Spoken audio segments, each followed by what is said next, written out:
Now, a lot of people just skip over that whole process and they go to this process. They say, I'm happy, I'm healthy, I am slim and trim and wonderful. And so they have a desire which they think is going to produce results just by stating that. And there's some people who can, by the way. And those are the congruent ones. Those are the ones who have that cycle incomplete. What you don't see here is that there's this whole cycle underneath that. But let's just say you have a desire and you want results. Now, this is what I call the Santa Claus theory of reality, which means there's somebody out there going to give me something that I want if I just state it emphatically enough. You got fired. You can laugh now. Thank you very much.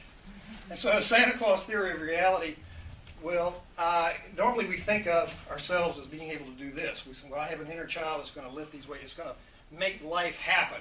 But really, what it does is we look like this. We're not quite as super as we think we are. And so it's sort of an incongruency there. I don't know if you can see it. When I first started doing this work, I defined this inner being, and I call it a being because I do work based on the Huna, the Hawaiian Huna, which is, there are 3 cells. 2 of them inhabit the body, and the 3rd self is up there that basically listens to the low self to give us what we want. But this inner self, or this, what we call the subconscious mind, is actually a being, which is more like a whale. And if you can imagine the thought of riding a whale, this huge whale, and you're just this little person sitting on top of this whale, and you're giving voice to this whale, and this whale is going wherever you want it to go. But every once in a while, this whale is going to go its own direction because it's given what? It's been given a prime directive from a long time ago that this is the direction I need to go, and so it goes in that way, that direction. Now, what I want to do now, how many of you are familiar with muscle testing or have ever done muscle testing? Quite a few of you. Okay. I'm going to show you how to do it, so don't worry if you don't know. Basically, it's a technique where you're just getting, it's like a cheap lie detector test. You're just getting feedback from the body and the subconscious which says, this is true or this is not true. And I'm going to show how that works in a minute. But basically, it's a way of navigating through this matrix. And so, how many of you would like to learn this right now? Anybody? Yeah, sure. Do I have a volunteer? Anybody want to come up and... Don't jump up a bunch. Yes. What's your name? Asha. Asha.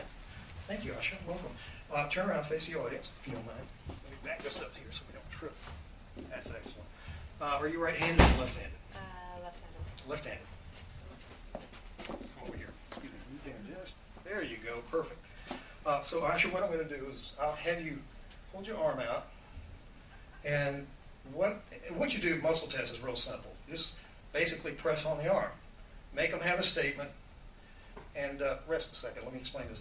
And then if they stay strong, that generally means a yes. If they go a little weak or rubbery, that means a no, generally speaking. Some people get mixed, and I don't want to get into all that. But generally speaking, we're going to just do this simple test here. And what I like to do is face away from the person. Some people test facing the person. I don't like to get my energies involved with them, so I just sort of face this way, the same direction they are. So I just have their arms straight out. You want to hold the microphone for me so I can... Thank you. So I just want you to hold your arm, Asha, and I'm going to put like 3 fingers, 3 pounds of pressure, and I'm just going to stabilize the shoulder with this hand, just to sort of, that's just the way I do it. And I'll ask you to hold. So hold. Okay.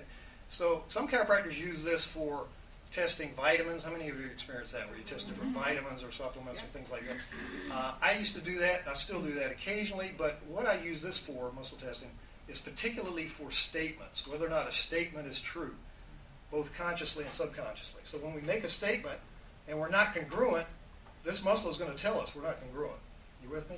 It's not foolproof. Doesn't work every time, but predominantly it works. It's a very good tool, and it's also very cheap. So say, my name is Asha. I like the cheap part. Cheap. My name is Asha. Hold. Okay, so she believes her name is Asha.